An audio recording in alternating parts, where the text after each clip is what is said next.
Hello guys, আসসালামু আলাইকুম। আপনারা সবাই কেমন আছেন? লামিসের রান্নাঘরে আপনাদেরকে স্বাগতম।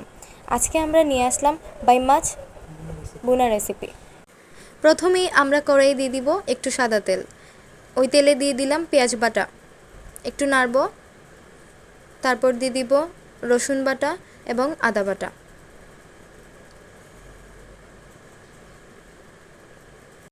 এখন আমরা পেঁয়াজ, আদা এবং রসুনটাকে ভালো করে ভেজে নেব।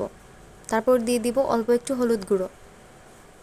হলুদের গুঁড়ো তেলে দিলে মানে কালারটা আর কি একটু সুন্দর আসে।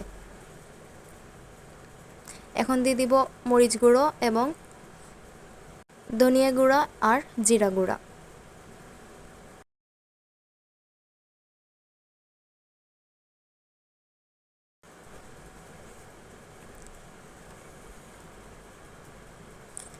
দিয়ে দিব টমেটো কুচি, দিয়ে আবার একটু কষিয়ে নিব।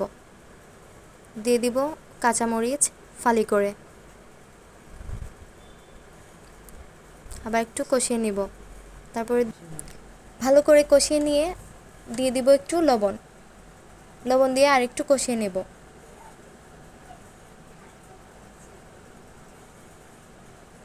এখন দিয়ে দিব কেটে রাখা বাইম মাছ, দিয়ে একটু কষিয়ে নেব। ভালো করে কষিয়ে নেওয়ার পর হালকা একটু পানি বের হলে আমরা ঢেকে রাখবো। ঢেকে রাখার পর দেখেন অনেকগুলো পানি কিন্তু বের হয়েছে, আমি কিন্তু একটু পানি ইউজ করি নাই। আমরা একটু নাড়াচাড়া করে আরেকবার দিয়ে দিব ঢাকনা। এখন আরেকটু পানি দিয়ে নাড়াচাড়া করে একটু ঢেকে রাখব। আমি এই পর্যায়ে প্রায় 10 থেকে 15 মিনিটের মতো ঢাকনা দিয়ে রেখেছিলাম। এখন ঢাকনা তুলে আমরা দিয়ে দিব ধনেপাতা কুচি। 2 মিনিট জাল দিয়ে তারপর নামিয়ে নিব। তো হয়ে গেল আমাদের অল্প সময়ে খুব মজাদার একটি বাই মাছ বোনা রেসিপি। ভিডিওটি ভালো লাগলে আপনারা অবশ্যই লাইক, কমেন্ট এবং শেয়ার করবেন।